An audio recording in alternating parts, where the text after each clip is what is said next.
Hello दोस्तों, कैसे हैं आप लोग। आज मैं एक और कहानी लेके आया हूँ आपके सामने। आपने सुना होगा ज़िंदगी में कि कई बार आदमी की ज़िंदगी में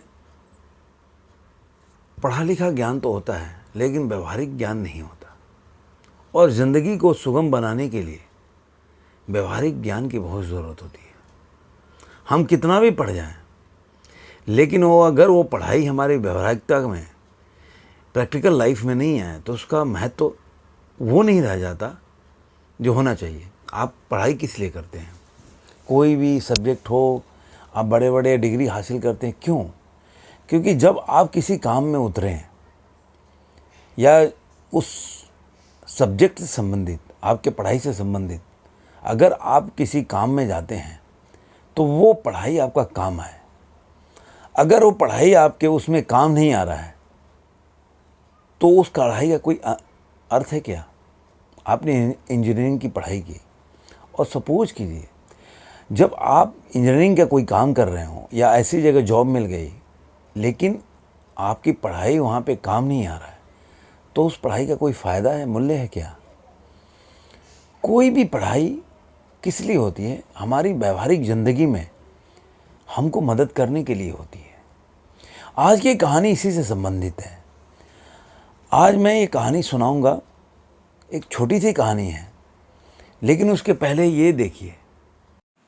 सब्सक्राइब कर लीजिए इस चैनल को और बेल आइकॉन दबाइए ऑल वाले पर, ताकि ऐसे ही और भी अच्छे अच्छे वीडियोस जो कि इस चैनल पे अवेलेबल हैं आप उनको देख पाएँ और ज्ञान की वर्धक की जो बातें हैं आपको भी वो सब सुनने को मिले।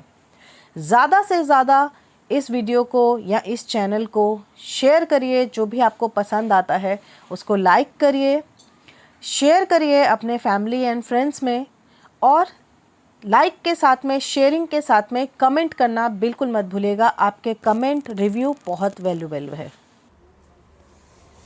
ये क्लिपिंग जो है मेरे चैनल के बारे में था। उम्मीद है कि आपको मेरे चैनल के बारे में पता चला हो मैं कैसे वीडियो बनाता हूँ, उनके लिए खासकर जो नए जुड़े हो मेरे चैनल के साथ। और अगर जुड़े हैं तो सब्सक्राइब अभी तक नहीं किए, ज़रूर कीजिए आप लोग, मेरे को भी बहुत अच्छा लगता है। तो कहानी शुरू करते हैं। एक बार की बात है, एक गुरुकुल से आध्यात्मिक ज्ञान लेकर 3 जो शिष्य थे अपने घर की ओर चले। अब चलते चलते क्योंकि काफ़ी लेट हो गया तो उनको भूख भी लग गई। भूख लग गई तो होता है कि जब आप कहीं से कहीं जा रहे हो तो या तो अगर खाने की सुविधा है, होटल मिल गया तो आप रास्ते में होटल में अपना भोजन या विश्राम करके जो भी आपको नाश्ता पानी करना हो कर लेते हैं।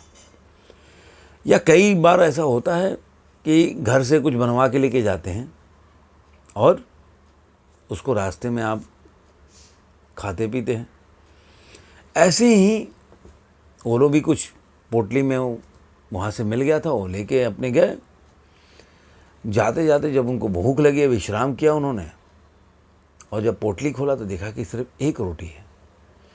अब वो तीनों जो दोस्त थे उनको एक सवाल आया दिमाग में कि आखिर ये रोटी खाएगा कौन, क्योंकि एक रोटी से 3 आदमी का पेट तो भरेगा नहीं, और अगर एक आदमी खाएगा तो 2 आदमी भूखा रहेगा, और एक रोटी में अगर 3 होगा तो कैसे चलेगा। अब इसी उधेड़ बुन में लगे रहे तो उन्होंने निश्चय किया और भगवान पे छोड़ दिया, क्योंकि वो लोग किसी गुरुकुल से आ रहे थे आध्यात्मिक ज्ञान लेके। तो उन्होंने को निर्णय किया कि हमारे पास ऊपर वाला ने कोई इशारा करेगा जिसको वो इस रोटी का सेवन करेगा, कि हम निर्णय नहीं करेंगे, नहीं तो एक दूसरे के ऊपर हो जाएगा कि मतलब जाती हुई है, हमने खुद से निर्णय किया। तो उन्होंने ऊपर वाले के ऊपर छोड़ दिए और आपस में बात कर लिए कि जो भी निर्णय होगा और जो जिस तरह का निर्देश ऊपर से ऐसा कुछ आभास होगा तो हम लोग ऐसा करेंगे। ये सोचते सोचते और बात करते करते तीनों दोस्त की आंख लग गई। आंख लग गई तो कुछ देर के बाद खुले उनकी आंखें, और भूख लगी ही थी क्योंकि खाली पेट वो लोग सोए थे।